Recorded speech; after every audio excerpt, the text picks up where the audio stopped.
तरबूज के छिलके को फेंकने से पहले एक बार ये वीडियो लाजमी देखें। बिस्मिल्लाहिर्रहमानिर्रहीम। अस्सलामुअलैकुम।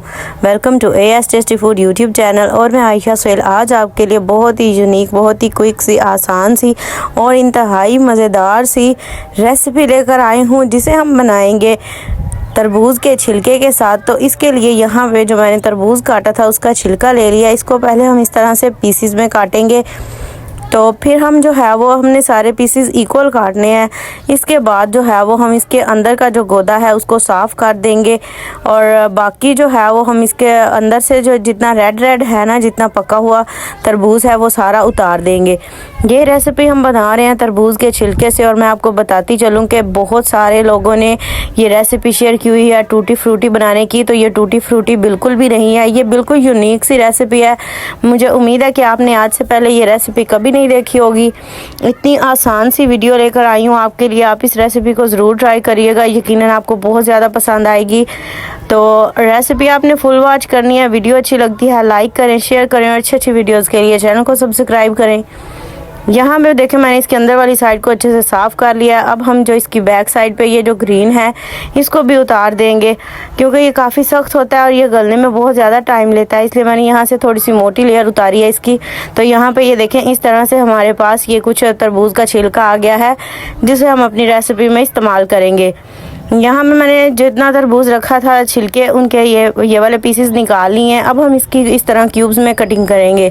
तो ये कटिंग बिल्कुल ज़रूरी नहीं है कि आपने क्यूब्स में भी करनी है। यहाँ पे मैं स्मॉल पीसेस में इसलिए कर रही हूँ ताकि ये गलने में जो है वो थोड़ा टाइम लेगी और हमारी रेसिपी जो है वो क्विकली बनकर तैयार हो जाएगी। बहुत ही मज़ेदार रेसिपी बनती है ये। वैसे भी हम ये छिलके ज़ाया कर देते हैं, तो एक बार इस रेसिपी को ट्राई करें। यकीन जाने कभी भी आप तरबूज के छिलकों को ज़ाया नहीं करेंगे, बल्कि हर बार आप इसकी यही रेसिपी बनाएंगे। तो यहाँ पे मैंने इसके पीसेस में काट लिया है। यहाँ पे पैन के अंदर जो है वो हम पानी को चढ़ाएंगे उबलने के लिए, और इस पानी के अंदर हम शामिल कर देंगे जो हमने तरबूज के छिलके काट कर रखे हैं, इनको शामिल कर देंगे। तो इन्हें जो है वो हमने मीडियम टू लो फ्लेम पर जो है वो कुक करना है। अच्छी तरह हम इन्हें ट्रांसपेरेंट होने तक पकाएंगे, तब तक पकाएंगे जब तक ये अंदर से अच्छे से गल नहीं जाते। कुछ दिन पहले मैंने आपके साथ बहुत क्विक तरीके से के साथ जो है वो कच्चे आम का मुरब्बा बनाने की रेसिपी शेयर की थी। वो भी आपको बहुत ज़्यादा पसंद आई है। यकीनन उसी की तरह ये रेसिपी भी आपको बहुत पसंद आएगी, लेकिन ये मुरब्बा नहीं है। आप इस रेसिपी को फुल वॉच करेंगे तो यकीन जाने इसकी फाइनल लुक इतनी हार्ट टचिंग, इतनी मज़ेदार बनेगी कि आप फ़ौरन से जो है वो तरबूज की यही रेसिपी जो है वो फर्स्ट टाइम ट्राई करेंगे।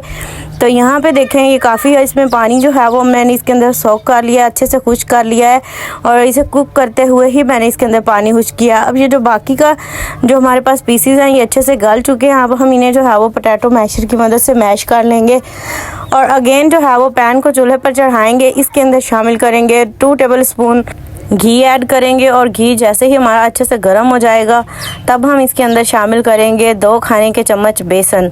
जी हाँ, तो बेसन के साथ जो है इस रेसिपी के अंदर बहुत ही मज़ेदार सा फ्लेवर आएगा, और इतनी मज़ेदार बनकर तैयार होगी कि आप खुद हैरान रह जाएंगे कि ये रेसिपी आपने तरबूज के छिलकों से बनाई है। तो बहुत ही मज़ेदार ये रेसिपी बनेगी। आपने इस तमाम स्टेप्स को अच्छे से वॉच करना है, फॉलो करेंगे तो ये रेसिपी आप मेरे से भी बेहतर बनाकर तैयार करेंगे। तो यहाँ पर देखें मैंने इसके अंदर जो बेसन डाला था उसकी मैंने अच्छी खासी भुनाई कर ली है, और ये इसका कलर जो है वो हल्का सा चेंज हो चुका है। अब हम इसके अंदर 2 खाने के चम्मच सूजी ऐड करेंगे। तो यहाँ पे इस रेसिपी में टोटल 4 खाने के चम्मच जो है वो मैंने सूजी इस्तेमाल किया है। 2 खाने के चम्मच यहाँ पे डाली है, और बाकी मैं आपको नेक्स्ट बताऊंगी कि किस स्टेज पर हमने ऐड करनी है। तो यहाँ पे सूजी को भी बेसन के साथ जो है वो अच्छे से हमने भून लेना है। जब इसकी प्यारी प्यारी भीनी भीनी सी खुशबू आनी स्टार्ट हो जाएगी तब हम इसके अंदर शामिल करेंगे जो हमने तरबूज के छिलकों को मैश किया था। तो तब मैंने इसे जो है वो ग्राइंडर में डालकर अच्छे से जो है वो ग्राइंड कर लिया है। तो कुछ इस तरह से जो है इसका पेस्ट बन गया है। तो ये हम पेस्ट इसके अंदर शामिल करेंगे और इसको जो है वो अच्छे से मिक्स कर देंगे। मिक्स जो है वो आपने प्रॉपरली करना है ताकि सारी सूजी जो है वो बेसन और इसके साथ जो है वो अच्छे से मिक्स हो जाए, और इसके अंदर कोई गुठलियाँ वगैरह जो हैं वो बाकी ना रहें। तो यहाँ पे जो है वो हमने मिक्सिंग करनी है अच्छे तरीके से। अभी इसके अंदर मैंने और भी काफ़ी सारी चीज़ें डालनी है। बहुत ही मज़ेदार सी और इतनी फ्लेवरफुल ये रेसिपी बनकर तैयार हुई थी। मैंने खुद फर्स्ट टाइम बनाई थी, लेकिन ये बहुत ही मज़ेदार बनी थी। आप भी इस रेसिपी को ज़रूर बनाइएगा, बहुत ही मज़ेदार बनती है, यकीनन घर वालों को बहुत पसंद आएगी। यहाँ पे स्टेज पर जो है वो यहाँ पे मैंने 2 खाने के चम्मच सूजी जो है वो दूध में भिगो कर रखी थी। तो 1 कटोरी दूध है मेरे पास। इसके अंदर दूध की बलाई भी है, जैसे हम दूध उबालते हैं तो उसके ऊपर बलाई आ जाती है ना, वो भी मैंने इसके अंदर शामिल कर दी थी। तो ये हम 1 कटोरी दूध इसमें डालेंगे और इसके अंदर जो है वो 2 खाने के चम्मच सूजी भी भिगो कर रखी हुई थी। तो ये हमने इसके अंदर शामिल कर दिया। इस पेस्ट को जो है वो हमने अच्छे से मिक्स करना है दूध के साथ। मीडियम टू लो फ्लेम पर ये रेसिपी कुक होगी। जितना मीडियम टू लो फ्लेम होगा, जितने अच्छे से ये कुक होगी, उतना ही ज़्यादा इसका टेस्ट इन्हेंस होगा और इतनी मज़ेदार ये लजीज बनकर तैयार होगी। आप इस रेसिपी को मेहमानों के सामने भी पेश कर सकते हैं, क्योंकि ये बहुत ही मज़ेदार बनती है। वो आपसे ज़रूर इसकी रेसिपी पूछेंगे। तो यहाँ पे जितने भी आपको चीनी पसंद है, आप अपने टेस्ट के मुताबिक डाल सकते हैं। यहाँ पे मैंने 4 से 5 खाने के चम्मच जो है वो चीनी शामिल कर दी है। चीनी को शामिल करने के बाद जो है वो इसी तरह से हम इसे कुक करेंगे। यहाँ पे मैंने 2 खाने के चम्मच स्टार्ट में घी डाला था। तो अभी हम इसकी भुनाई करेंगे अच्छे तरीके से। हमने इसे जो है वो अच्छे से भूनना है। तब भूनने के बाद जो है वो हम देखेंगे, अगर इसका घी अच्छे से ना निकला तो तब हम इसके अंदर थोड़ा सा घी और ऐड करेंगे। यहाँ पे इसकी भुनाई मैंने स्टार्ट कर दिया। यहाँ पे अगर आपको लगे कि कुछ गुठलियाँ इसमें बाकी हैं, तो इसी तरह स्पैचुला की मदद से जो है वो आप इसे मसलते रहें, तो ये बहुत ही सॉफ्ट और मज़ेदार सा बनकर तैयार हो जाएगा। तो यहाँ पे देखिए काफ़ी हद तक जो है ये कुक हो चुका है। अब हम यहाँ पे इसके अंदर शामिल करेंगे 2 खाने के चम्मच घी। मैं यहाँ डालडा घी ही इस्तेमाल कर रही हूँ। अगर आपको पसंद हो या आपके पास अवेलेबल हो तो आप इसमें देसी घी या मक्खन भी डालें, बहुत ही ज़्यादा मज़े का फ्लेवर आएगा उसके साथ भी। तो यहाँ पे जो है वो मैंने इसे अच्छे से मिक्स कर लिया इसके अंदर, और 1 से 2 मिनट के लिए बस घी का कच्चापन जो है वो हम दूर करेंगे।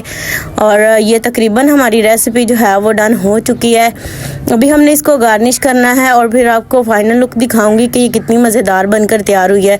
तो देखें अभी से ये कितनी यमी लग रही है।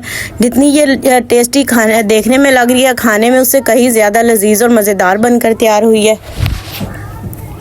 यहाँ पे मैंने 1 अदद बाउल ले लिया और इसके अंदर जो है वो हम अपनी इस रेसिपी को निकालेंगे। यकीन जाने बहुत ही मज़ेदार बनती है। ज़रूर ट्राई करिएगा और मुझे कमेंट में बताइएगा कि आपकी ये रेसिपी किस किस को पसंद है। जो कोई आपके घर में मीठे का या हलवे का शौकीन है, तो वो यकीन जाने इस रेसिपी का फ़ैन हो जाएगा और आपसे ये बार बार फरमाइश पर बनवा कर खाएँगे। इतना मज़ेदार ये बनकर तैयार होता है। इसका खुद से ही माशाल्लाह बहुत ही प्यारा कलर आ गया और मैंने इसमें फूड कलर ऐड नहीं किया। अगर आपको इसका कलर जो है वो लाइट लग रहा हो तो आप इसमें येलो फूड कलर ऐड कर सकते हैं, उससे बहुत ही मज़े की लुक आती है। तो यहाँ पे रेसिपी जो है वो आज की हमारी तकरीबन डन हो चुकी है। आप भी इस रेसिपी को ट्राई करें। वीडियो रेसिपी पसंद आई हो तो वीडियो को लाइक करें, चैनल को सब्सक्राइब करें। नेक्स्ट वीडियो तक के लिए दीजिए इजाज़त। दुआ में याद रखिएगा। अल्लाह हाफिज़।